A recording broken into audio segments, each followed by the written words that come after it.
Hello everyone, welcome back to the Grand Prix Podcast. This is another special edition.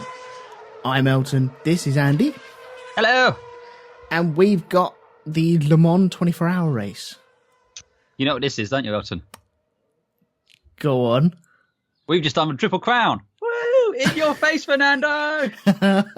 Yes, we completed it before him. Awesome. We did. Absolutely, yeah. I think we can safely say that no podcast ever in the history of mankind, except for all the others, have done this. Exactly, yes. This is breaking new ground. So screw them losers if they've already done it before. We are doing it now. Yes. And most recently, I suppose. We'll bring our high level of professionalism, intellect, knowing everything, know-it-allism to the cast, yes. I'm glad you said that. Because I know Sweet FA. I really do. Yeah. We're both playing the role of Donny in this one because we have no frame of reference. But just before we go on, we have to give our routine warning. Oh, yes. For people offended by swears and harsh language and some tasteful jokes. So if you don't like all that stuff or you got kids listening at the moment, then chuck them out the room because this ain't for them. We are probably going to swear and say rude words and inappropriate stuff. So there you have been warned. And given the heat, there's a fair chance there'll be some nudity at some point. Oh, God, yes. Right, yeah. Also on that, because it is the world's hottest day ever recorded ever, which it isn't, but it's bloody hot, isn't it? Well, we're British. We're allowed to complain about the heat. Yes, It's what we do. In fact, I'm pretty sure we founded an empire on the basis we wanted to go somewhere warm and then just forgot to install the air conditioning here. And went, God, bloody hell, it's hot over here, isn't it? And then went back home. Just to moan about the rain. Yes. But I've got all my windows open. My whole front room is open. So if you can hear birds outside. I was hearing some gentle, quite pleasant bird song in the background there. Yeah. It's nice. Kind of paints a picture. Nice English, tranquil countryside. Yeah, exactly. Sitting in an English country garden waiting for the sun. Meanwhile, because I live in the city, I have all the windows closed, but I have the fan up to full. So if you can hear that in the background, tough. That's because turning it off. Yeah, that's because you've got foxes trying to get in and other stuff. Trash pandas, I do believe the kids call them nowadays. Isn't it, though? So yeah, if you can hear some background stuff, tough titties, I think the kids are saying these days, because it's too hot to have everything closed up. So apologies. Isn't for it, though? that. Yes. Too right. Right, so Le Mans, I suppose. Le Mans. So do you have any background with Le Mans? Do you watch it? Do you not watch it? Do you? What's our level here for us both? Okay, my level is I regularly started watching it maybe about 10 years ago. I dipped in and out of it when my dad had it on before then, if it was on or if it was even covered. But I distinctly remember watching it on Eurosport, all the coverage. And I think there was a year where that was the last Eurosport, and then they came back the following year for some reason. It all got a bit higgledy-piggledy. But I don't watch the, what's the series that it comes from? World Endurance Championship. I don't watch that, although I feel I should. I really feel I should, because I mean, spoiler alert, we just skipped to the end here. I really enjoyed this. Yeah. And I really like the cars and everything. But yeah, I never get around to watching it. And the weird thing is the endurance races are like 6 hours, which I kind of think is like the perfect length for watching one of these. You get nice long level stints and everything like that. It's classic courses as well. It's Spa, it's the Nürburgring, Le Mans, it's these great classic tracks and everything. Silverstone as well. Silverstone and all that, yeah. So I'm like, I probably should be watching this. Plus, it's like a who's who of former Formula One drivers. Oh, yes. It's like every other name. I was like, I remember him. I remember him. I was doing that a couple of times going, oh my God, that takes me back. Was there Pedro Lamy in there at one point? Oh, never mind that. When one of the LMP2 teams is Ligier. Oh, yes. Yeah. It's just like, it takes me back. Oh. I'm just going down it now. Yeah, there was some awesome names up there.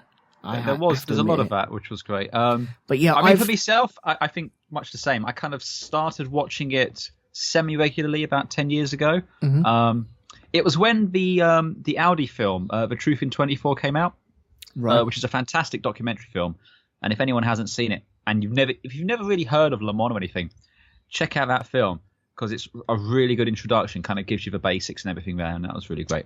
But it kind of came back to the forefront a couple of years ago when Mark Webber left Formula One to go to Endurance Championship, and then it was all the news and everything. And I'm pretty sure if we were doing this podcast then, we'd have covered it then. Mm-hmm. Definitely. But I wasn't here, so I couldn't make you. But still, that was kind of like what brought it back to the fore in my mind anyway. Mm-hmm. And yeah, I mean, it's on Eurosport over here, so it's usually something that I will stick on the TV at 3:00, and I'll just have it on the background all day. I mean, this year I probably did about 18 hours of it all told, just having it on in the background. Flipping hell! I needed to sleep for some of it, although it was hard because it got pretty tasty at night. Yeah, that was really good. How much did I see of it? I missed the start because I was trying to. Right, my dad doesn't have Eurosport. I was down at my parents' this weekend for Father's Day, and he doesn't have Eurosport. And so I jumped onto YouTube, and there was a lovely person streaming it on YouTube. Please don't quite a few, actually. There was a lot, yes. Yeah. And, thank goodness for them guys, because that's how I ended up watching it. I would have watched it at home on Eurosport, already paid for anyway, so I've already paid for that thing, so don't worry. But I needed it. And watched, I think the longest stint I did was probably about 8 hours towards the end. Towards the end of the first night. Yeah. And me and you were up texting each other about what was going on. We were messaging each other, and that was awesome. Yeah, I've never done that. That was awesome. I really enjoyed that. And I tell you what, if we can make it work next year, I think we should maybe get together, sort of thing, get a couple of beers, and just do the whole thing. Yeah. Okay. I'm up for that. And stream it, maybe not the actual, just us talking about it, maybe. I don't think we can keep that up for bloody 24 hours, but maybe drop in and out. We'll do like on the top of the hour, we'll drop in and give our thoughts. Oh, that'd be good. Yeah. Things for the future, I suppose. Oh yeah, there you go. A mid-recording production meeting. Yeah. So you can all hold us to that. Yeah. But yeah, I really, really enjoyed. I enjoy the formulas, and I say formulas because obviously there are 4 different races going on at any one time, I believe. Yep. You have the GTEs, both pro and amateur, and those are your kind of high-end sports cars, your Aston Martins, your Ferraris, your Corvettes, your Porsches, like your road-going Porsches are there. Then you have your LMP2s, which my understanding is it's a you have one of 4 chassis to choose from and a stock engine to put into there. So kind of like GP2 or Formula 2, sorry, maybe even a bit like IndyCar in that sort of sense. And then you have LMP1s, which are your Formula 1 analogs, where you have the manufacturers spending insane amounts of money to make the fastest car over a 24-hour period that you possibly can do. Now, in the past, we've had Porsche, Toyota, Audi, Nissan, Bentley, quite a few manufacturers. But unfortunately, this year we were down to just 2 manufacturers and one plucky independent who was trying to make it through there. So the LMP1 field was quite diminished this year. I do like LMP1 cars, though, I've got to say. I really like them. Yeah, I know we've spoken about this many, many times. I don't care. If Formula 1 went that way, I'd be happy. They look so good. I mean, I'll grant you that, like, the first time I started watching it head on, they took a bit of getting used to because they have a very large bulbous canopy there. Because something I didn't realise, the cars have to be, they don't carry a passenger, but they have to be able to. It's one of the regulations. Oh, okay. They have to be able to carry 2 people. I think that's a holdover from back in the day sort of thing where you'd have like a driver and an engineer or a navigator on board. But yeah, the cars have to be able to carry 2 people, which is why they're so wide in that respect. But yeah, so they're quite wide. But from the side, from above, from like any 3/4 shot, from the rear, they look so good. Yeah. Fucking gorgeous. And inside, I got to tell you, a lot of people say they're opposed to canopies in Formula 1 because, you won't be able to see the driver and all that. I got to tell you, the cameras on board, you get a much better view of any of the drivers than you ever see in Formula 1. You can really see them at work in there. Yeah. Which was awesome. You had the lights on the side. You had... Yeah, I love the lights. I love the lights. The positioning lights are awesome. I love the light. Yeah, I love the lights. Big numbers on the front as well, so you can straight away know you're looking at the number 7 or the number 8 or the number 9 or the number 1 or the number 2. All of the cameras as well are pointed in places. So on the Porsche and the Toyotas, it would have number 2 Porsche or number 8 Toyota. You always knew instantly which car you were looking at. Yeah. Yeah. I feel Formula 1 could learn a lot from this. You know what it could learn? How many times? And I know this is part of the fact you have 3 different formulas going on at once. How much passing do you see in this thing? The cars can pass. They get tows. They get dragged up the bloody straight down the back, which I can't remember what it's called, but it has a weird name and it's Mousson very Straight. famous. The Mousson Straight. They get towed along there like you wouldn't believe. I mean, that final battle between the Corvette and the Aston. And they were getting tows off of the LMP2 cars as they would go by. So the faster car would go by and you'd pull out and get a tow from them. Oh, it was so good. But yeah, they can follow closely, which is awesome. But yeah, you had the GTs. And I think this is the first time or second time my son has really sat down and really watched it with me because I had it on for a long time. Yeah. And I was showing him the GTs. And then all of a sudden they had a LMP2 car whiz past them and he was like, whoa. I went, no, wait. And then an LMP1 car went past the LMP2 car. He's like, whoa. And that's the mad thing, because these GT cars are the kind of cars any other day you'd see one of those and you'd be like, whoa, that's a nice bit of kit. Yeah. But they seem like a bloody Skoda here, don't they? Yeah. But it was, even though that's not for position, and you do have the blue flags on here, it was still exciting to watch people work their way through with the flashing lights and just working their way through. If it got 3 or 4 abreast at some points, and you think, did. I mean, and they got it wrong sometimes. At one point, one of the LMP2 cars was passing a Ferrari, which was also passing a Porsche, and it just clipped him. Sent him straight into the barriers, though. And it's just little stuff like that. That was naughty. That was a little bit. I know he was passing him and he thought he was past him, but that was naughty because he's got such a short braking distance as well. And he was trying it a bit too much and then swinging back in front of him. He just destroyed that Ferrari. And you think, man. But he got a 7-second stop in the pit lane for that, didn't he? Oh, well, that's the other thing. Let's talk about. So one of the things that's massively different here to Formula 1 and IndyCar and everything is the pit stops. Sorry, 7 minutes, not 7 seconds. I got to say 7 seconds is nothing in this sport. Yeah. I mean, the winning LMP1 car was in the pits for an hour and 5 minutes at one point, having a engine rebuilt. I just love the fact this is a sport where, I mean, I've seen cars. I don't know if that Ferrari made it back, but you've seen cars utterly destroyed. I think it was either last year or 2 years ago, one of the Porsches was involved in a crash. And like the front bodywork was gone, the rear bodywork was gone. It still had 4 wheels on its wagon, but it's trash. Limped back into the pits. About an hour later, it was out, and you wouldn't know there was anything wrong with that thing.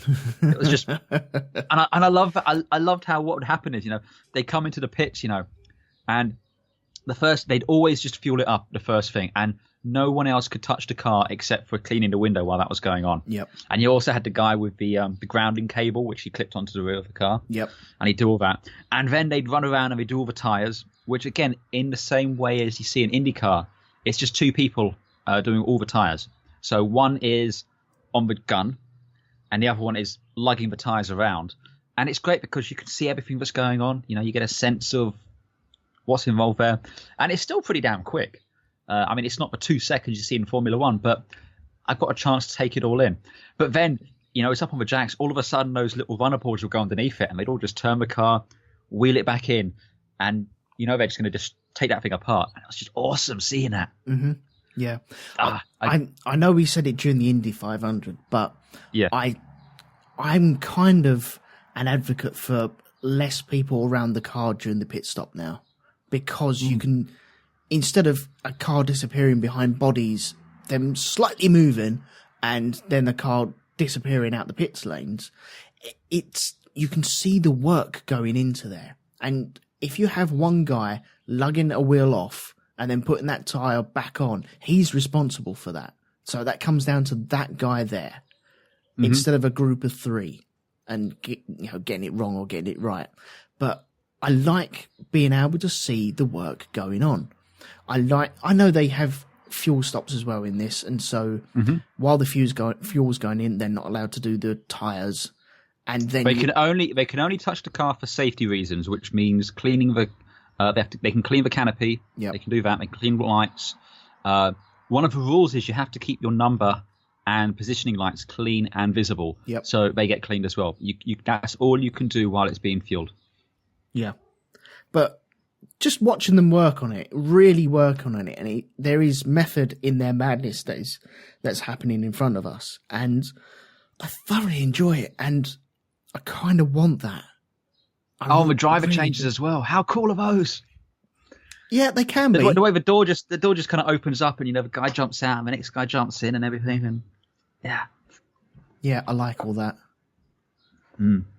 Yeah, there's certain things that Formula One can learn from this, and hopefully, maybe you never know, someone might actually be listening and take this on board. I doubt it very much, but you say that you know who dropped the checker flag, dropped the tricolour at the beginning to set the race off. I did, yes. Yeah, he's the dude who owns Liberty Media or runs Liberty Media. Yeah, it's something Chase. It's not Chevy Chase, but it's probably Chad or Chevy or I don't know. We should know this, Bob. Really. We probably should.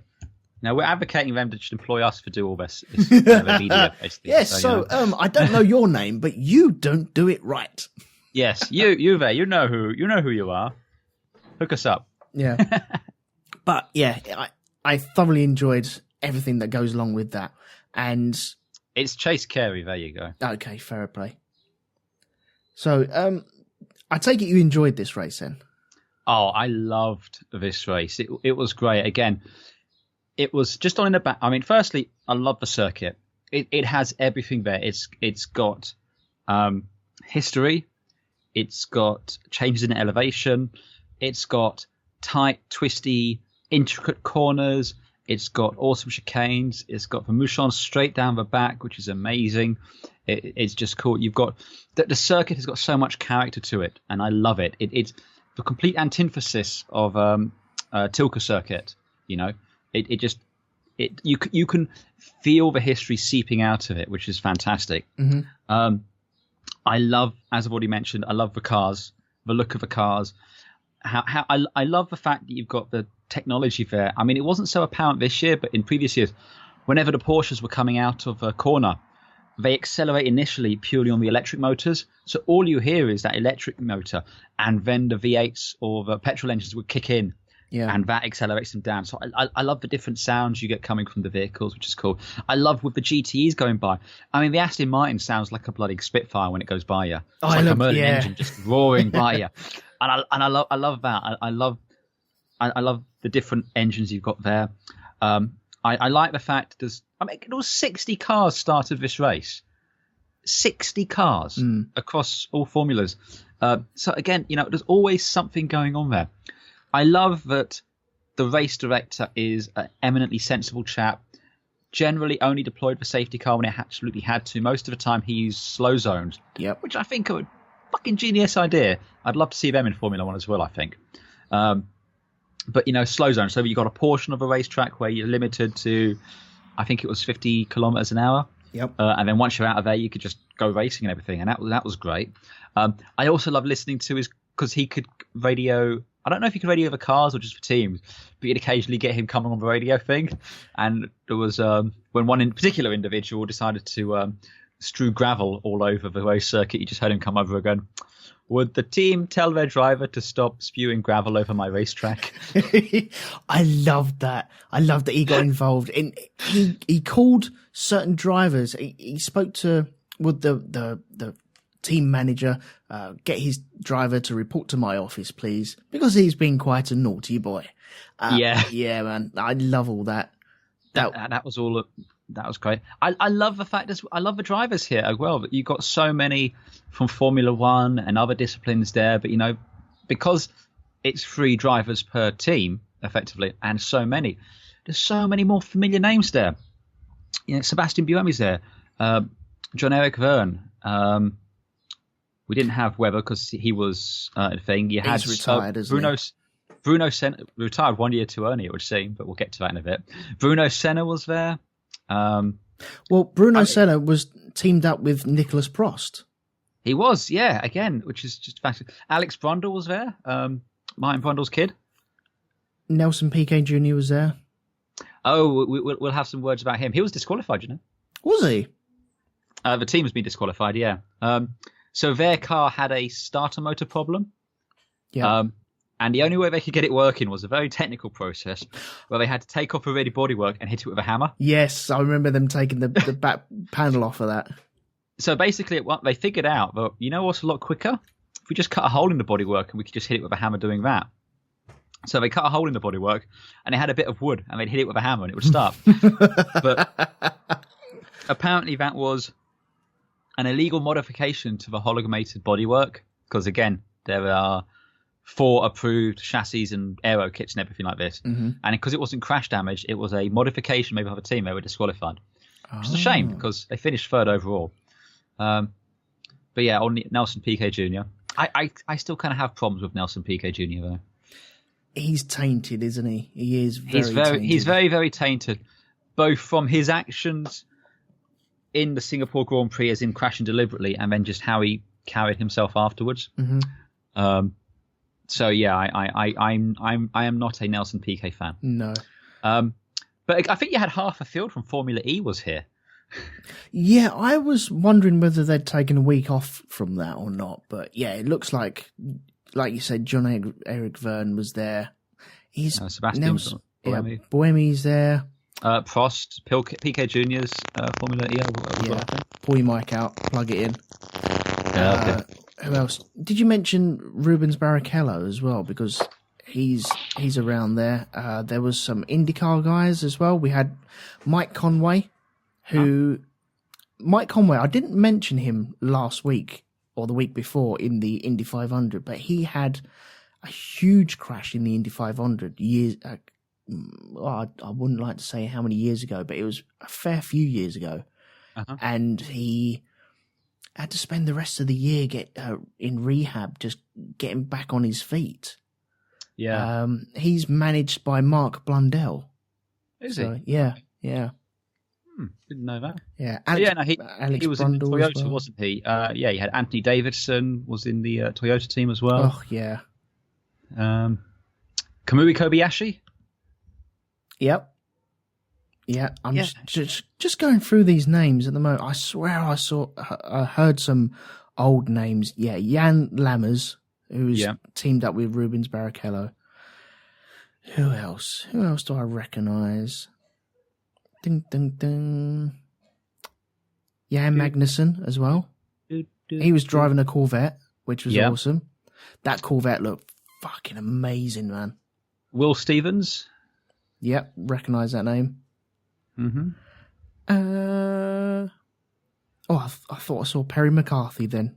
For crying out loud, that'd be awesome.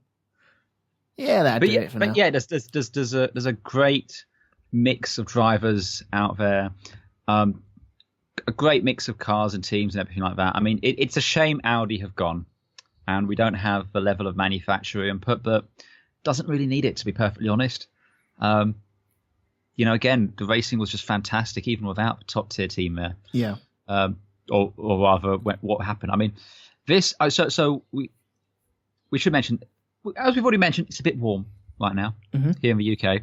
And Le Mans is not a million miles away from here. I think this was the hottest Le Mans they've had in quite a few years. Certainly, probably since the advent of the hybrids for LMP1. Yeah. So possibly, it was really, really hot for the entire duration of the race.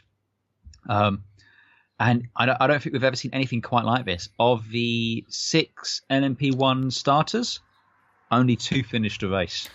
Which was very surprising, I felt. It was hugely surprising. I don't think anyone would have predicted that. I mean, at one point, we were legitimately looking like there was a chance that an LMP2 car would actually win Le Mans overall, which is crazy. To anyone who doesn't follow, you have the traditional 1, 2, and 3 who wins overall, but then you also have who wins your class. So LMP1, LMP2, GTE, and GTAM for the amateurs. So yeah, there was a chance that an LMP2 car would win Le Mans overall. I mean, this was the first time, I think, in living history, I think the last time was in the 80s, but it wasn't an all LMP1 podium. Really? Yeah. Oh. That's interesting. The way that it just unfolded this weekend. It was so unpredictable. You just couldn't put it on whoever was winning. And I've watched this a couple of times where Toyota's been out front, and I think Martin Brundle was leading it at one point. And I've gone to bed thinking, oh yeah, he'll be running around in the morning and going to be winning it. And I woke up and no, lo and behold, he broke down or had a crash, and it wasn't caught on camera. And you think, oh, well, okay, fine. But yeah, it is so unpredictable. And I mean, we were both up. It was just gone midnight, I think, and it was just after that safety. It was the first safety car because of the gravel on the track that GT car had laid, which was a really nice looking car, the Ford GT.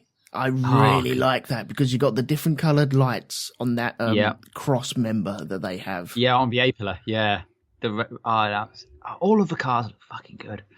And I love it with all the lights as well, coming up and they'd be flashing their lights, to let and sometimes cars in the same category would flash their lights when it gets late to try and trick you into thinking you're a faster car coming by, which is just cheeky, but that's just brilliant. But yeah, the number 7 Toyota, I was actually reading what happened here. He destroyed his clutch coming out of the pits because of a mix-up with a safety car. Yeah. He should have been held. So what happens is at Le Mans, they don't have one safety car. They usually have 3. And they'll all circulate at the same time. So you'd have like 3 separate trains. And if you're in the pits, you have to stop if one of the trains is passing. And with the Toyotas, and I think with the Porsches as well, they only use their petrol engines when they're at speed. The rest of the time, it's all done through the electrics. And he started out of the pit lane, and he was allowed to clear the pit lane, but the train was passing. So he had to stop at the end of the pit lane. But by that time, he'd already engaged the petrol engine. And the clutch just isn't designed to work with that, at least not for pulling away. And he basically destroyed the clutch. But they didn't realise this because he was following the safety car, slow reds and everything like that. It's not an issue. Only when he went to pull away, the clutch just went, goodbye, and destroyed. Now, all of these cars, the hybrid ones, they can run just on the electrics. So what they were trying to do was try and use the electric motors just to get them back. But in both the Toyota's case and in the Porsche case the next morning, the batteries just ran out of charge. Well, they can't do a full lap on charge anyway, can they? No. Because a couple of years ago, the Nissan team rocks up with their very weird-shaped car. The Delta Wing, I think it was called. Which I missed this year. And I think they had it there last year. It was there last year. It wasn't allowed this year because they've changed the regulations and it doesn't qualify. Oh, balls. Because that did the very first lap of Le Mans under electric power. And that was a big moment in the motorsport industry, I feel. Yeah. And I feel it should be there just to represent pure electric, because that, as much as you might like it or might not like it, it is part of the future. It is here to stay. It ain't going anywhere at all. No. And So when they were saying they were trying to get these hybrids back under electric power, I was sat there going, you ain't going to do that. It's not going to happen, because there's only ever been a couple of laps under it, and only one or two cars that have actually completed that. Because both Toyotas and I think the Porsche ran into trouble around the Dunlop curves, which is effectively turn one. Yeah. So he literally had a full lap to do. I mean, again, if it was over at the Porsche curves, which are near the end, you're fine. You can limp in with that. But yeah, no, it was. Wait, do it. His clutch went at the start finish line, didn't it? He went round the last corner and he just had no drive. Yeah, well, it's when he was accelerating because the safety car just gone in, and yeah, just no drive. The GT car goes whizzing by him, and it's just like shit. Yeah. Okay, what are your thoughts at that moment? Because we were both watching it, sat down, and I was sat there going, because prior to that, we had car number 8 go into the pits as well, the Toyota. Yeah, car number 8 was in the pits for 2 hours, effectively having a front electric motor rebuild. Yeah. So it had the same thing that happened with the number 2 Porsche, but it was in the pits for twice as long. Okay, so a bit of background. Did you see the end of last year's race? Oh, okay. I did. I cannot remember it. Okay, so to let everyone know, Toyota have been trying to win Le Mans for 30 years. Yes, I did remember. Yes, right. Yeah. And last year, they were comfortably in the lead. I think they were over a lap ahead. Mm-hmm. And then on the final lap, the car broke down. It had I think it was a cooling pipe or something blew. Right. And again, he tried to limp it home and he just couldn't do it. On the last lap, 6 minutes from the end, his car broke down. It was gutting. It was, So this year we were all like, come on, Toyota. I mean, I don't really have any skin in this race. Don't really have my team I want to win. Mm-hmm. But I really wanted Toyota to do it because I felt bad from last year. So when he started having a problem, it's like, no! But then you see it's limping and you're like, come on, boy, come on. Just limp it. You can do it. And it would stop. And then, we're sitting there and we're going, oh, come on. The lights are still on. And it would move again. And we're like, yes, come on. And then you messaged me, and I'm pretty sure you killed it. You gave it the commentator's curse. You messaged me and you said it's the anti-McLaren. You said, no, that was the other car. Was it the other one? Anyway, yeah, that was the other one. It was like, oh, come on. And it was limping and it got far. It got all the way to the Porsche curves. It was in sight of the finish. No, that was the other car as well. Was that the other one, was it? Yeah, it got down to the bottom of the Mousson Straight, I think it was. Well, that one, even so. Or Indianapolis. It got tantalizingly close. But it was just no more charge left in that battery. And he had to retire, and it was gutting. But, oh well, there's still the number 9 Toyota, which will lap down on the lead Porsche, but a lap in Le Mans is nothing. Literally nothing. Because again, one slightly long pit stop for a driver change. I mean, they can do a lap in LMP1 in 3 minutes, 13 seconds. Mm-hmm. And I think a pit stop takes probably about that, maybe a bit more, if you're doing a full service, fuel, tyres, driver change and everything. But anyway, the number 9 car was coming down the pit straight, and it got clipped by an LMP2 car. And it damaged its left rear. This was coming up towards Dunlop, wasn't it? Dunlop, yeah, it was coming up towards Dunlop. It, in the gravel, damaged it. And, I mean, as you said at the time, and we have to say this, the driver kind of fucked himself. Going too quickly, that tyre started delaminating, started destroying the rear of the car. Yeah. Basically took out fuel and hydraulic line to the engine, meaning he no longer had his petrol engine, meaning had to try and do it on his electrics. Electrics aren't going to cut it. I mean, at one point it was on fire. Yeah. Literally at one point the car was on fire. There was flames coming from it. And again, he's limping it, and you're going, it's the anti-McLaren, it just won't die. The anti-Honda, it just won't die. It wouldn't die, though. That's the thing, though. It was on fire. There was a bit where we were talking to each or texting each other, and it stopped. And you text me saying, he's got it going. I go, hang on a minute, that was on fire. How can he get that going again? But yeah, it was the anti-McLaren because it just wouldn't die. I reckon if you took a brick and stoved its head in, it'd still be twitching and trying to get back to the pits.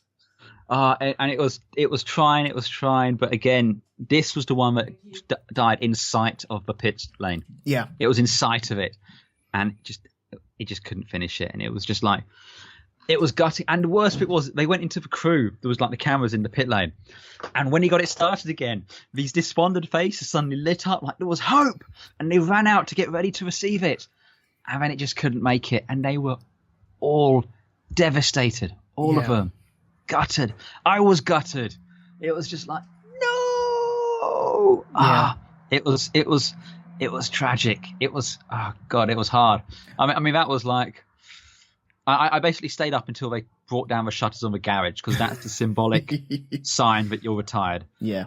And once they pulled it down on the number 9 car, I was just like, I'm going to go to bed. Because at this point, the number 1 Porsche was, I think, 13 laps ahead of the nearest LMP2 car. The number 2 Porsche was 29 laps down, and the number 8 Toyota was 50 laps down. Yeah. Well, there was some significant moments during all that. There was the Toyota was out in the lead, and then the Porsche got a radio message. I think it was the number 7 that was in the lead. The Porsche got a radio message saying, no, he's going slow. You can catch him. And then you see him whiz past for the lead, and you think, oh, bugger. That's okay. He's still going. He's still trundling. Because I think he was coming down the hill trying to recharge the batteries using the momentum of gravity, really. Well, again, the KERS system braking charges the battery system. So if you can get the speed up and you can use the brakes, that will charge the battery. Yeah. And then the Porsche went a lap down and he hadn't gone much further, really. And you think, okay, but he's still going. And then obviously he had to pull over and break down.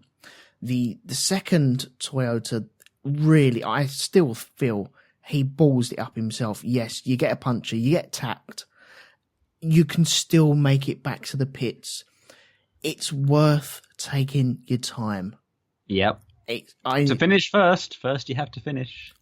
Looking back on it now, if he'd taken his time and lost 2 laps, maybe 3 laps, he still would have won that. Yep. That would have won it. Comfortably, yeah. Yeah. Mm-hmm. And yeah, it's just heartbreaking because you know the adrenaline's going and flowing through everyone in that team. You know everyone on the radio is going, no, calm it down, just get it back. And he's probably sat there going, okay, I'm going to, but I need to get back as well. And you're really fighting a lot of urges there. And yet what would seem slow is actually quite quick and ripping the arse off your car. Because remember, they've been doing 200 plus before that. And then to do 70 miles an hour would seem pedestrian. You'd get out and walk, couldn't you? But that is too fast. It's way too fast. And yeah, it's heartbreaking. But it really does add such a spectacle to the race as well. There was also one of the other Toyotas who had Buemi. I think Buemi had just jumped into the car and he reported back maybe within 2 laps saying that there's a problem with the car. It feels weird. And they were, because it was smoking at one point. Yeah, it was the 8 car came in and it was, I think it was either on fire or smoking and they blasted it with the extinguisher, didn't they? Yeah, it was that car, but the commentators would turn around and say, yeah, there was definitely either smoke or oil. They had a Porsche behind it as well.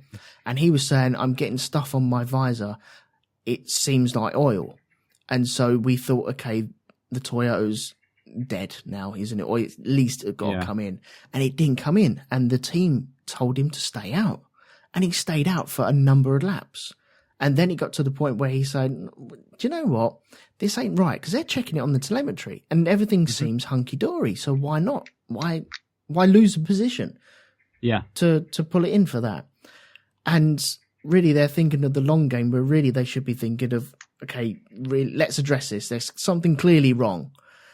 And in the end, they did bring Buemi in. And like you say, they pulled it up And there's a famous shot now where he pulled up and instantly smoke poured off his right front tyre. And they kept dousing it. And they got him back out though, didn't they? Yeah, that was the only Toyota which finished. But it was, like I said, it came out after 2 hours, I think. Yep. And it ended up it finished 8th in the end. But it was 9 laps down. What a shame. Because that's the thing we should mention with Le Mans, it's whoever completes the most laps in a 24-hour period. Yeah. So, but they were 20 odd laps down when they rejoined the race. So. Oh, they were plumb last, yeah. So I mean, they did a pretty good job there. We also saw, I think, the 97 Aston Martin, the one which won the GTE in that fantastic final lap battle with the Corvette. At one point, its front tyre exploded and destroyed the front right wing of that car. Yes, yes, bits went everywhere. It was going down the straight and it just went pop, and the front wing was just eviscerated. It was gone. When it pulled in, it was just like there was nothing there. You had the shut line where the bonnet was, and everything else was gone. Yeah, it was. There was a couple of moments like that as well. Wasn't there a crash on the first lap that took out one of the cars? Possibly. I don't think there was anything. I mean, the first car to go out was one of the LMP1 cars. And that was on lap 7. Right.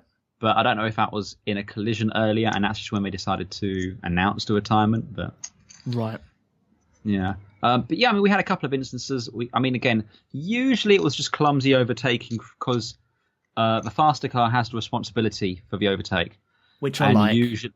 Absolutely, as it should be. You've got the speed, you can dictate the best place and time to do it. There was one of the LMP2s clocked one of the GTEs coming into the final section just before the pit straight, and took him straight into the barriers. What was the guy's name? Wasn't there a Porsche that spun in the pit lane as well? I think so, yeah. I didn't see that live, but I did hear about that. There was a Porsche that spun in the pit lane, and a Corvette had popped its tyre and gone into the pit lane. It had taken the left-hand corner absolutely fine, but when it went to take the right-hand corner, all the weight transferred onto the missing wheel and onto the rim and just spun in round and went into the gravel. But I'd also like at this moment to say what a fantastic job the marshals did out there, I feel. Oh, God, yeah. Absolutely. Absolutely brilliant. I know they brought out the diggers and they're all really careful. Lots of slow zones. Pierre in his tractor. yeah. But the tractors came out and they took cars away, not just off the racing line, but off the circuit so they could, when you need to restart these cars, because they have to be able to restart themselves. That is one of the rules, isn't it? Oh, yeah. And they take them off and away so they're right behind the barriers, and then they can start their car, and then you work on the car and get it going. And I felt that they were pristine all weekend. Oh, yeah. I mean, there was the bit when the Porsche car failed on the circuit, you had, again, the race controller came on and said, the driver had already gotten out. And he got onto the team and he said, tell your driver to get back in the car. We're going to push you to the gate 20 yards further forward, but you're allowed to continue trying to start the car from there where it's safe to do so. And again, it's just common sense, which is brilliant. That's what we like to see there. And good communication going on between race control, the teams, and also the fans watching. We're getting a sense of what's going on, which was great. I also like the fact, again, a car goes into the gravel, they get him out. Yeah. Even if that's the case, if you've got to lift him up on a bloody tractor and pull it out of the way, they get it clear and let him carry on in his way, which is cool. Yeah, so, I thought that was really good. It was, I'm thinking of the Orica, I think it's pronounced. I think it was the Nelson Piquet car. It had a light out. The Rebellion. They were the Rebellions. Rebellion, yeah. It was car number 13, because there was a mix-up between car number 31 and 13, which are the same team. Yeah. And 13 had a light out. Also, one of was it the number 9 had to come in and replace a light on the the number light on the side of the car? Yeah, the number light on the side. So just so everyone knows what's happened, on the side of the cars, you have a number panel, which is illuminated at night, which is awesome, so you can see what it is. And you have 3 lights next to that. And what those lights dictate is where you are in your class. So with LMP1, if you're first in LMP1, you had a single red light on. If you were second in LMP1, you'd have 2 red lights. And if you were third, you'd have 3 red lights. So you can tell from looking at the car its number and its position in the top 3 in its class. Mm-hmm. Which I think the LMP2s, it was green. And in the GTEs, it was yellow. Could be wrong there. But still, it's nice that, you can visually see what's going on there. Yeah. But yeah, with the Toyota, they just replaced the entire panel. Just like bolt, in and out. Yeah, which was cool. And getting the light working back on the Rebellion was a case of taking the whole rear of the car off, putting a new rear of the car back on, and the light works. Excellent. Yeah. But what I liked was I think they were given because someone was disqualified as well, wasn't they? The 13 car was disqualified. No, actually on the track or pulled in. Oh, on the track. They were given the red and the white and the black. red and orange. White and black flag. With Le Mans, with a black flag, that doesn't mean disqualification. It means you have to come in and report to the chief steward, and the chief steward will decide if you're allowed to continue or not. Yeah. I'm just looking at the results here. No one was disqualified apart from the Rebellion. Yeah. Rebellion. So yeah, someone might have been shown the black flag, but it doesn't mean disqualification. It means you have to come in and see the steward. Right. So. But yeah, it was fantastic. I thoroughly enjoyed it. Such high drama as well. Again, I can't overstate how much of a joy it was. I mean, throughout the field, not just LMP1 and LMP2, but the GTE cars. I mean, that final lap between the Aston Martin and the Corvette. Yeah. I mean, that was seat your pants stuff. It's like, the Aston was getting closer and closer and closer, and he just kind of fell back. And then on the second to last lap, he's going at it again.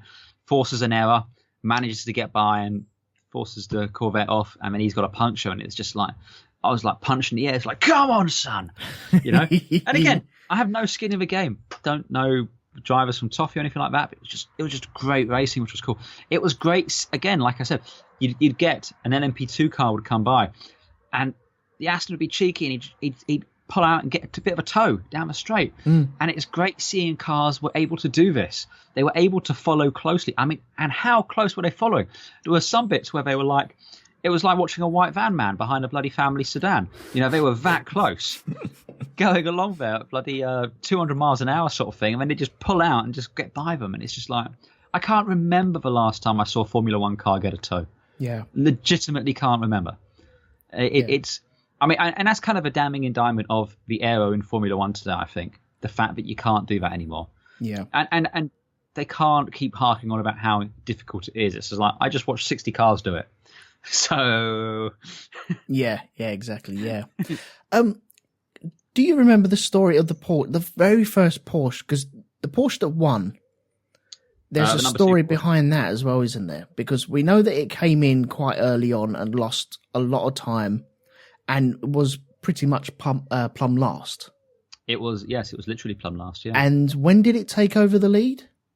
It basically got the lead, I think, 3 laps from the end. It was within the 23rd hour, wasn't it? Oh, absolutely, yeah. Because prior to that, not only did we have an LMP2 car in the lead, but it was owned by Jackie Chan. Yes, that Jackie Chan. Right, okay, I'm glad you cleared that up, because I was wondering about that all weekend, going, no. Jackie Chan? Really? Yeah, no, Jackie Chan, DC Racing. I think it was Jota Sport, which is a British racing team. Jackie Chan, it's in partnership with, so it's more of a naming rights thing than an actual doing it. But again, they now are branded as a Chinese team, and I believe they have one Chinese-Dutch driver in the number 2 in the 38 car, Ho Pin Tung, right? Along with Oliver Jarvis and Thomas Loet. But yeah, Jackie Chan Racing, and yeah, an LMP2 car came second and third. I mean, that's amazing. It is. That's a bit like if in Formula One you had Formula One and Formula Two raced at the same time on the circuits, and all of the Formula One cars, save one, failed to finish. So a Formula Two car ended up on the podium. Mm.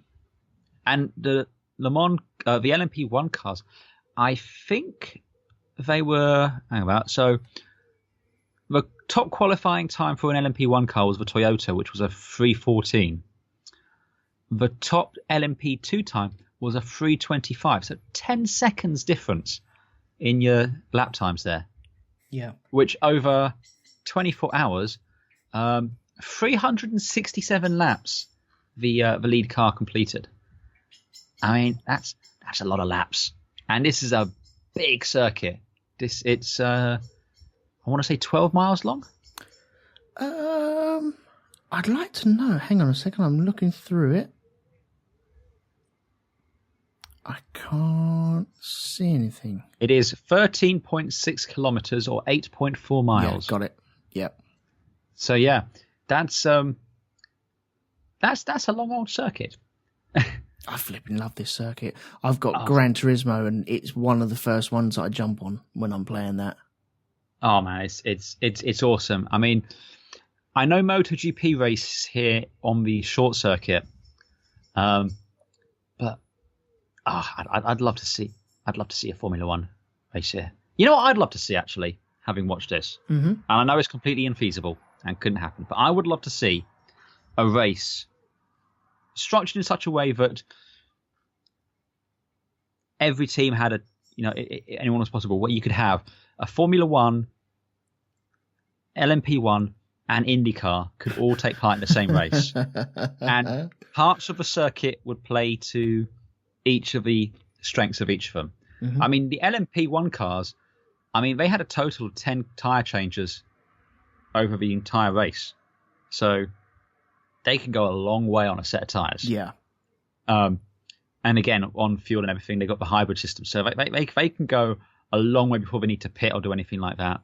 Formula One cars are blisteringly fast, but A, they're fragile, and B, can you really see them lasting any longer than an hour or so like that? You know, I just think this is just pie in the sky daydreaming, but I would just love if we could be in a situation where you could have a race where you could have the top Formula One driver in his car, the top LMP1 driver in his car, the top IndyCar driver in his car, take place in a legitimate race where any one of them could win, because it plays to each of their strengths, and you know that would be awesome.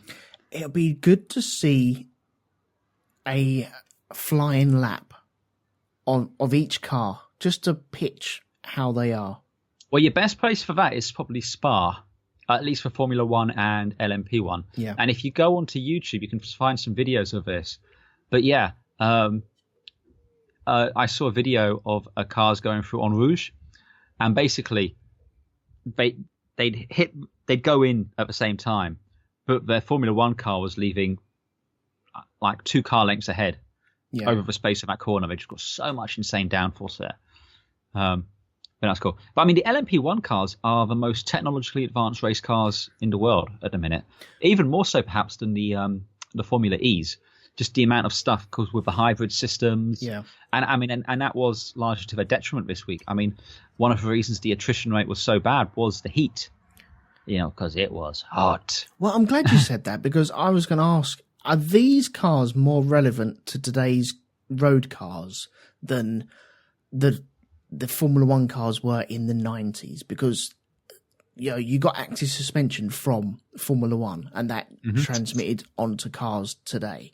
You got the semi-automatic gearbox, even power steering, maybe. I'm not too sure, but it feels like the industry has moved away from Formula One, and it's becoming solely a racing formula, and it doesn't really interpret into cars.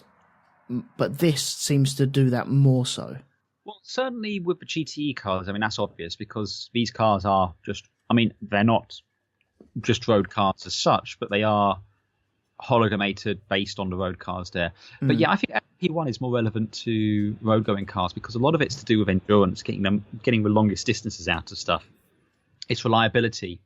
It's miles per hour. It's miles per gallon you can get. I mean, one of the big things with the Audis when they were racing is they were diesel engines. Yes. So the big thing with the diesels was they could run a whole lot longer. They could do a number of laps more, couldn't they? Yeah. I mean, I think what's very telling here with the World Endurance Championship is this isn't a situation where the tail wags the dog like you have in Formula One. The teams have no input with the rules. And what you have here is the FIA, I believe the FIA do the rules here. They basically work very hard to level the playing field. So they do minor tweaks and everything like that in the formula. They ensure that with LMP2 and with LMP1, no one has a massive advantage like we've had in Formula One with Mercedes and their engine. Mm-hmm. They'll tweak it so that if you come with like the Toyota, the Toyota is a petrol hybrid, electric hybrid. The Porsche as well, I believe, is electric hybrid. The Audis used to be a diesel, and then I think it went to a diesel hybrid, perhaps. Yes, I think it was. Yeah, not entirely sure there. But yeah, so what you have there is they work very hard to make sure it's a level playing field throughout. It's close. Any one of the teams has a chance of winning. I mean, again, on paper at least, the Toyota was a lot faster than the Porsche, but evidently it was more fragile. Yeah.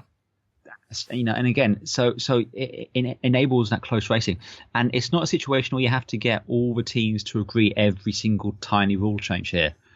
No, the FIA, they don't just spring them on you with no notice. You know in advance for the season what your rules are going to be, but it means that you have excellent racing. I mean, a couple of years ago, you had Nissan came in with a front-engined petrol engine in their thing. Mm-hmm. I mean, it was terrible. It got nowhere, but it was eligible to go into the thing, which was awesome.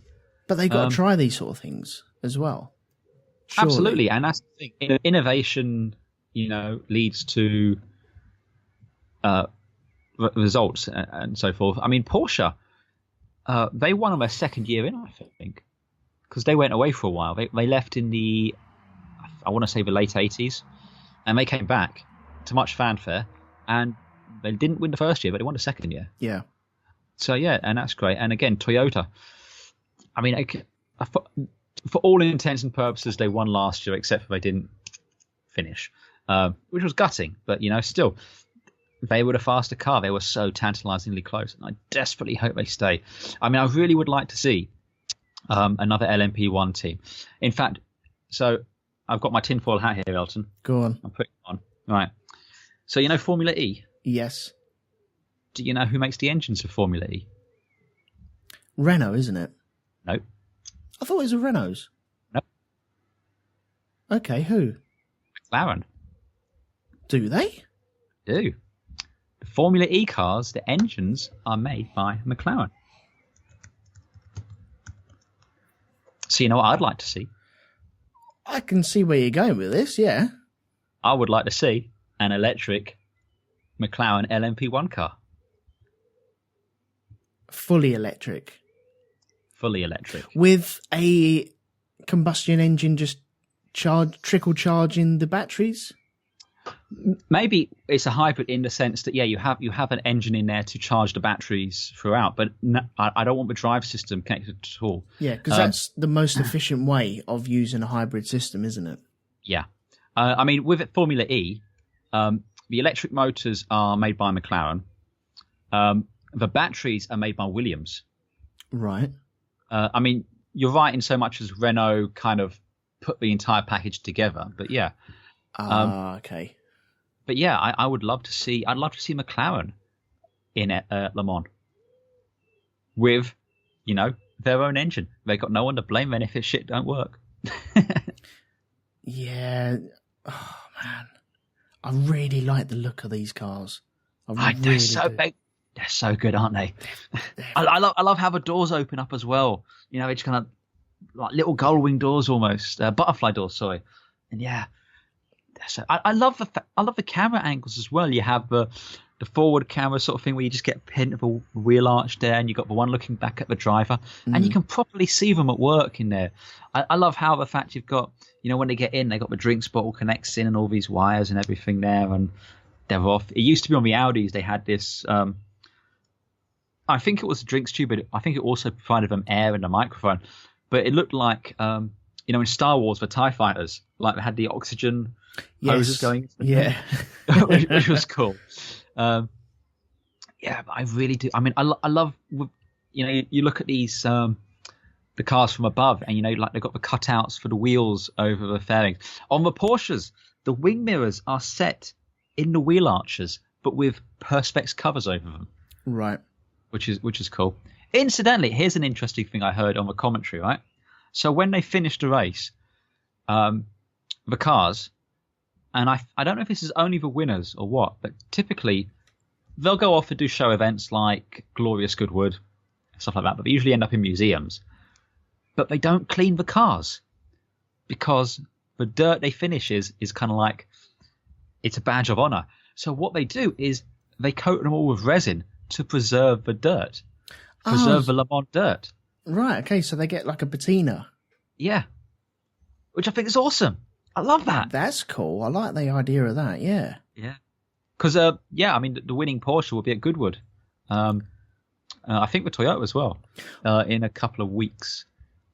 I've got no problems in them doing that, though, because it's the history of getting to the final, isn't it? I love it. I think it's awesome. I think it's great because it's like, yeah, this it won, or it finished, and this is it as it finished, right here. It's not showroom cleaned and polished, because if you clean it back to a showroom finish and everything like that, like a show car, it's like, well, it just looks like a brand new one. It doesn't. I don't have that connection. I mean, I'd love if the McLaren that Senna took to do that lap in Monaco, 87 was it? If after we finished that, they sprayed that in resin, and the dirt on that car was, as he stepped out of that car, because that's a real connection then, But it's kind of gone when you clean it back, and I understand why, you're using it again for other stuff. I get that, you want it to look nice, but still, if you're not using it for anything else. One that springs to mind in Formula One like that was the 96 Damon Hill Williams on the Australian Grand Prix. Oh yeah. And he got a coating of oil from Jacques Villeneuve, because Jacques Villeneuve got pole position and led away, and Damon was just sat behind him. But there was a very tiny oil leak, and Jacques Villeneuve's car looks prim and proper, looks showroom quality. Damon Hill's car looks yellow. Yeah. And you think, yeah, he's worked hard for that. He's stuck there, and he's gone through. You can see his journey written all over the car, just in that colour. And yeah, I like the idea. I didn't realise that they did that, actually keeping and turning it into like a patina for the actual car itself. So yeah, I really do like that idea. Yeah. Is there anything that either could transfer, or what would you do to improve either our viewing relationship with this sport or just the sport itself? Is there anything that you'd improve on it? Well, with Le Mans, I think the biggest thing that would improve that is just access. I honestly think they're doing a fantastic job of talking to fans, getting the show out there. I was able to follow everything absolutely fine. The commentators were knowledgeable, entertaining. I mean, okay, they were getting a bit of cabin fever was setting in at about 1 a.m. But to be perfectly honest, I don't really blame them at that point. But yeah, no, honestly, in that sense, it was absolutely fine. I just think they don't have Sky F1, and say what you will about Formula One and everything else, but when the package that Sky have put together for just kind of getting Formula One out there, also things like Autosport, there's a wealth of Formula One information at your fingertips at all time. And only recently I started to get that for WEC, which is a shame. So I just think it's a case of, I mean, it's on Eurosport. I know I can catch it, but, I need to be a bit more aware of when it's on to make sure I make the time to watch it. Mm-hmm. But I'm definitely going to try and do it. I mean, I think the next race after this, it's for 6 hours of Nürburgring. And when's the Silverstone one? The Silverstone one. I bet they've already had it, haven't they? Yeah, it was the first one. They did. The 6 hours of Nürburgring. When's the next date?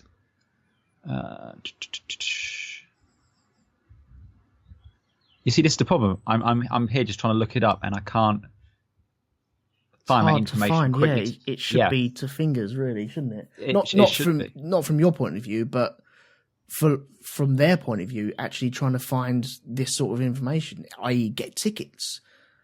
People that have gone to Le Mans now might have the urge to, when's the next race? Where are we going to go? Well, I've got to say, I mean, again, one of the things, everyone, I've got friends who've gone to it, and everyone I've spoken to have said repeatedly that Le Mans is one of the best experiences to go to and watch a race. Just in terms of, you turn up there, it's like a music festival for cars. Mm-hmm. It's that kind of a vibe there. And yeah, it just seems like that's a really fun experience to go to. I was looking at, there's a documentary on Amazon at the minute. I can't remember what it's called exactly, but if you just type in Le Mans in your Amazon Prime, you'll find it. And basically, the guy was saying, you go out camping, and you got a load of guys standing behind a bloody transit van, camping, and then next to them, you got a £1 million supercar, because there's just the class boundaries completely disappear. You're just there for the love of the sport. Yeah. And again, there's fantastic access. They do the whole track invasion after the final lap as well, once the cars are in and everything like that. The podium celebration looked great. Although whoever was running around in the bloody Michelin Man dummy suit should have been tackled to the ground. he was getting a bit full of himself. I mean, so these are the races in the WC Championship. You have the 6 hours of Silverstone, Spa. Those both gone. We've just had Le Mans. Then you've got Nürburgring, mm-hmm. Mexico, the Circuit of the Americas, Fiji, Shanghai, and Bahrain. Okay. So you kind of have a pretty good mix of more modern ones and classic ones. Yeah. Again, though, I'm here on their own webpage trying to find out what is the date, and I still can't find it. And this is a problem. I want to know what time. When is it? This is the problem with motorsports in general, I think. Well, outside of Formula One, yeah, you're right. Because Formula One, it's easy enough to do. Friday the 14th of July. There you go. That's when the next one is. Yeah, I feel Formula One's only just started to get a grips of that. I remember me and you talking about this and saying that Formula1.com is never mentioned. Never mentioned. And yet they should be pushing that. They should be ramming that down our throat. Oh, well, I mean, under Bernie, he had no time for social media or the internet, and yeah, so on and so forth. But I mean, just for example, if you go to autosport.com, which is where I get most of my news and everything, and I'm on my page now, and yeah, you've got information about Porsche, Rebellion being disqualified. Then you have what's called the Race Center, and it gives you how long until the next Formula One race. I've got here how long until free practice 1, 2, and 3, qualifying 1, 2, and 3, and the race. I've got a countdown, counting it down. I've got the circuit, how many laps. I've got all this information on the front page of Autosport for Formula One. But there's no option here for me to change that to WEC or to MotoGP or to Formula E or anything like that. There's no option here for me to change that. And that's a problem. It's not a problem in so much as I love Formula One and it's great having that information, but I need somewhere where I can get that information for everything else. So if anyone out there knows a good website where I can get all this information at my fingertips, please let us know. Because it would be good to know. Yeah, if you've got any information like that, then please email us at RogueTwoMedia@gmail.com. I'll have to set up something for the Grand Prix podcast very soon. Or you can tweet us at Grand Prix Pod, which is all one word, how the kids say nowadays. So do you think we'll see Fernando here next year? I think so, yeah. You reckon so? I reckon. Is that while? Because they've already done with because we just found out we've got a busy bloody couple of months next year. they've made a point of avoiding conflicts with Formula One, so it won't be going on the same weekend. Okay, right. Alonso won't be there next year, but he's set his stall out. Mm-hmm. He's shown everyone, yes, he can do Formula One, he can do Indy, and I reckon he's got the chops to partake in this as well. I think he'd want to do Indy before Le Mans, in so much as I think you with the WC cars, you can afford to be a bit older. Yes. Than with the Indy cars. I mean, again, Indy cars still skews a lot older than Formula One, but the Indy window is shorter for him, definitely. I think so. Yeah. Yeah. Plus, again, with this, it's not just him. You got to have a good team around you, and I'm pretty sure he'd want a lot of him. I mean, I can even potentially see him fielding his own team, so he has complete control over the whole package there. He's going to sing the theme tune, write the theme tune. Write the theme tune, sing the theme tune. Going to draw the car, going to design the car, going to paint the car, going to drive the car, win the car. I would tell you what, I would love to see, though. I'd love to see an Adrian Newey LMP1 car. I'd love to see a McLaren LMP1 car. Yep. I'd love to see, I mean, again, Ferrari race in GTE. I'd love to see a Ferrari LMP1 car. Really would. I mean, I think this is more relevant for these manufacturers than Formula One. Yeah, I feel it is as well. Mm-hmm. As for me, the only thing that I really had a grumble with is maybe the cameras I don't know if this is possible or not, but maybe they need a kind of filter during the night. Because for the lights. Yeah. Is there a possible way of getting a filter on there? Just so it's just not as glary. Problem is, you're just not going to see. You're not going to see anything. Yeah, that's the problem there. And I get what you're saying. Yeah, all you're seeing is these bright headlights coming towards you there. But it's just the nature of it. I mean, imagine what it's like though if you're driving, and that's what you got because that is what you got in the mirrors. Yeah. I did like as well at dusk. You really see how they're struggling there with the low sun. Yeah. And it's just like, I can't see fucking thing. Well, the morning you have the dew around as well, don't you? It's a totally different vibe. And it's just a lovely, I'd imagine being there, you'd be able to smell the waft of breakfasts being cooked as the mix of petrol and electric and cooked food floating around in the air would be amazing. Well, apparently, up until a few years ago, so I'm pretty sure we mentioned this, but this is partly on public roads, which are obviously closed for the duration of the race. Oh, I've driven down the Mousson Strait. Yeah, but basically down the Mousson Strait, there is a little cafe, effectively a greasy spoon. And until a couple of years ago, it was open during the race. Like, you could sit there while the race was going on. Flipping hell. I've got to say, man, that'd be amazing. It's a bit like up at the TT. There used to be a couple of bars which would be open and let you just sit there in the beer garden while the bikes were hurtling by you at God knows how many miles an hour. Brilliant. But yeah, I was just thinking, you can sit there and have your croissant while they're racing by. I feel like I would love to go. I definitely want to go. Whether that'll be next year or the year after, I don't know. We need to get this podcast to the point where someone will pay us to go. Yeah. We'll give you not saying 24 hours worth of reporting, but we'll give you a heavy dose of reporting for that. Definitely. Oh God, yeah. Even to the point where we'll report as we wake up to the beautiful sound of cars whizzing past, and also that smoker in the corner who's just hacking his lungs up, because that's what you get when you go camping. You get people waking up and hacking their lungs up, which is just, it's like the human equivalent of birds singing. And then you're going to get that horrible gobby teenager who's gobbing everywhere as well, just pulling up loogies and throwing them all over the place. But yeah, I feel it's my Glastonbury, shall we say.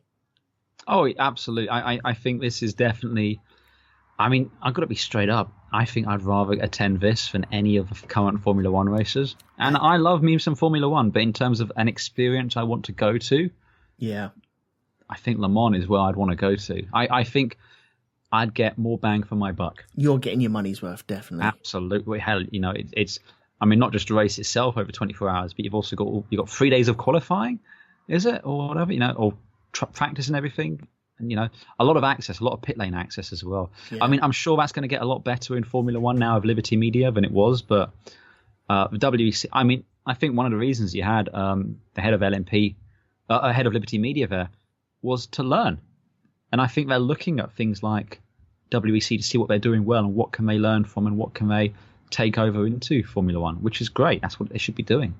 Don't be so proud. Don't be thinking that you know it all. Learn, take it on board and bring it into Formula One. I want to see some of this stuff over in Formula One. Yeah. Primarily the close racing and passing. Yeah. Yeah, lots of it that I want to see. So, yeah, definitely. Is there anything else that we need to mention about this race, or have we pretty much covered our experience of it this year? Oh, I'm sure we'll acid flashback as soon as we're finished. But yeah. I mean, I think we can say without a doubt that we really enjoyed this. I mean, where would you rate this in the Triple Crown in terms of a viewing experience and in terms of prestige? So this Indy 500 and the Monaco Grand Prix. Look, you know where I'm going to be with the Monaco Grand Prix. So yeah, I do. Yeah. But with this and Indy, which one do you think is? If you could only win one of them, which one would you want to win? If I was a driver if I was a driver, I think I'd rather win Indy 500. Really? Yeah. Is that because it's just you? Like you're just a driver? I think so. And also about the element of age, and it's just a window. Monaco is more of a lottery. No, it's not a lottery. It's a predetermined lottery, determined on the Saturday. It's a time trial followed by a procession. Yeah. Whereas Indy 500 is a race, but at breakneck speed, constantly. Well, whereas this, I flipping adore this. And I mean, the thing this has got for me over something like Indy is you've got the speed down the Mousson Straight, and down the back, but you've also got the tight, intricate details. You've got the heavy braking in the Indianapolis. You've got those little moments there. Again, I really enjoyed watching it Indy, and it got rid of a lot of my preconceptions about it, and it was great just seeing how much passing and racing was taking place there. But here, I just feel it's a bit more of a driver's challenge, and I just find that slightly more appealing. Yeah, I get it. I really do get it. I think at the moment it's between the Indy and definitely this. This is more of a spectacle I'd really like to go and see, because I feel like you would get your money's worth. Mm-hmm. And it's an adventure to go to. Indy 500 is just a long race, whereas Monaco is a fucking expensive trip that while you're there, it's like, yeah, that's all right, we're in Monaco. Once you get back, you're like, oh my God, what happened? And you kind of spend your time wondering where all your money went. We saw that photo of the receipt that was from Monaco. Oh, yeah. How much was Coke? At least €12. You fucking what? It was insane. I'm still trying to get my friend who attended this year's Monaco to come on and give us his, what was it like there. So that might well come at a very little mini-sode, if you will, about your time at Monaco. Or maybe I'll just save it until next year and we'll just get him on when we do it then.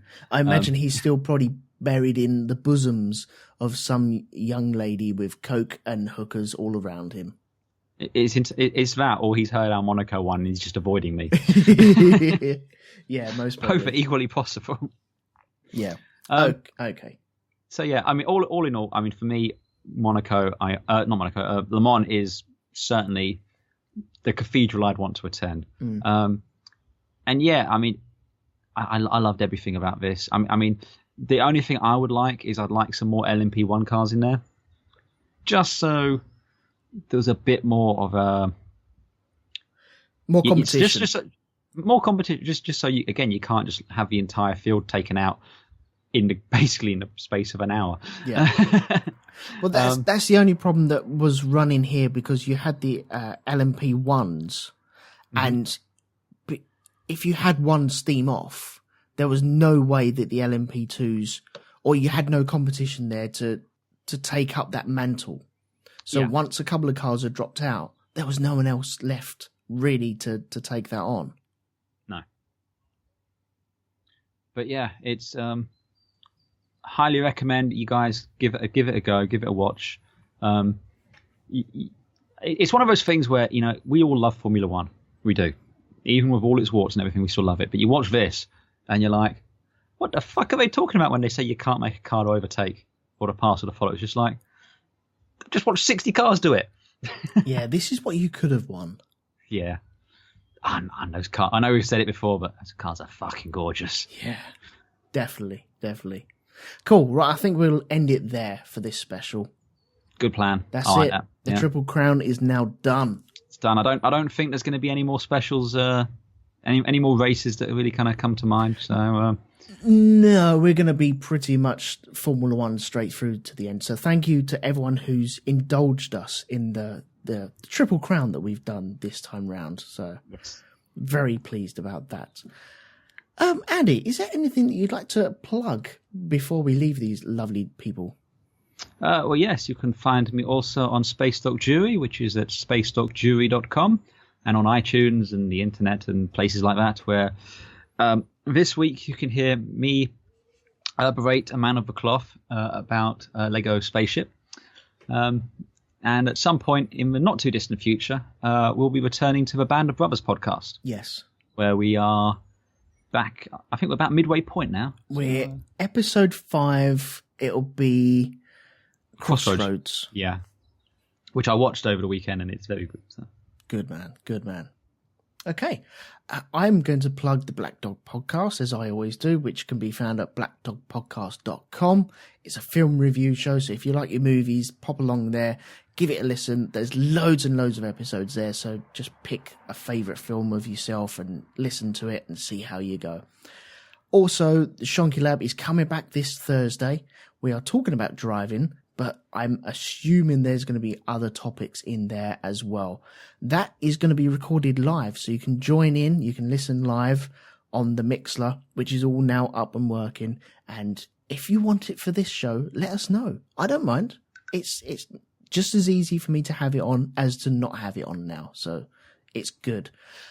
For the Shonky Lab, please pop along to mixler.com/RogueTwoMedia. And you can join us there from 9 o'clock-ish on Thursday. And what else do we have? You've already said about the Band of Brothers podcast. There's been X-Files podcasts as well on RogueTwoMedia.com. Also on there, you can find a Patreon page. And that just helps keep everything ticking over nicely. I think we've reached a total where we're actually paying for our bandwidth now. So that is amazing. I am so the next one is we want to pay for our trip to Le Mans. So come on, guys. There are options there for a Grand Prix or Le Mans. It is there. If you want to help us out, if you want to hear two idiots talking about stuff that they slightly know about. Giggling like school kids. Yeah, definitely. And trying on Ferrari hats. Why not? Oh, God, no, I'm not trying on a Ferrari hat. Okay. You're on your own there. Although I'm going to go and have some bloody stern words with the Honda guys there, I'll tell you that much. Oh, yeah, we'll throw tomatoes at them. Why not?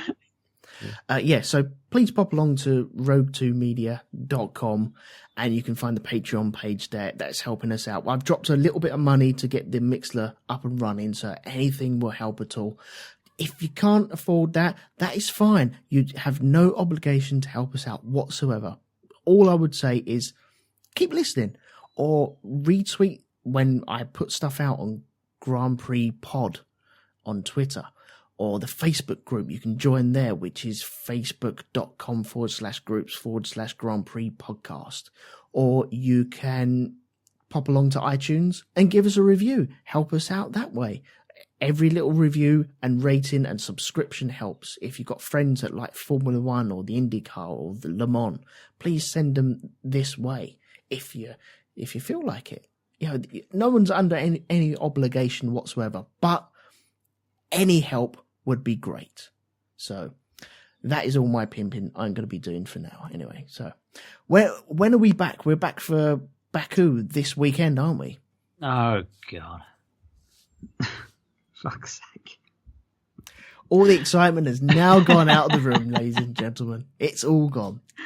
It was going so well. Yeah. It's like hitting a brick wall, isn't it? I feel like the number 9 Toyota all of a sudden. You never know. It might be really good. Fingers crossed it will be. It might well be really good. Good. Let us see. Let's keep optimistic. Yes. That's all I say. So, yeah, until we see you again on Sunday/Monday/Tuesday, whenever we can record. I've been Elton, this has been Andy, and we'll see you again next time. Bye-bye. Ta-ra.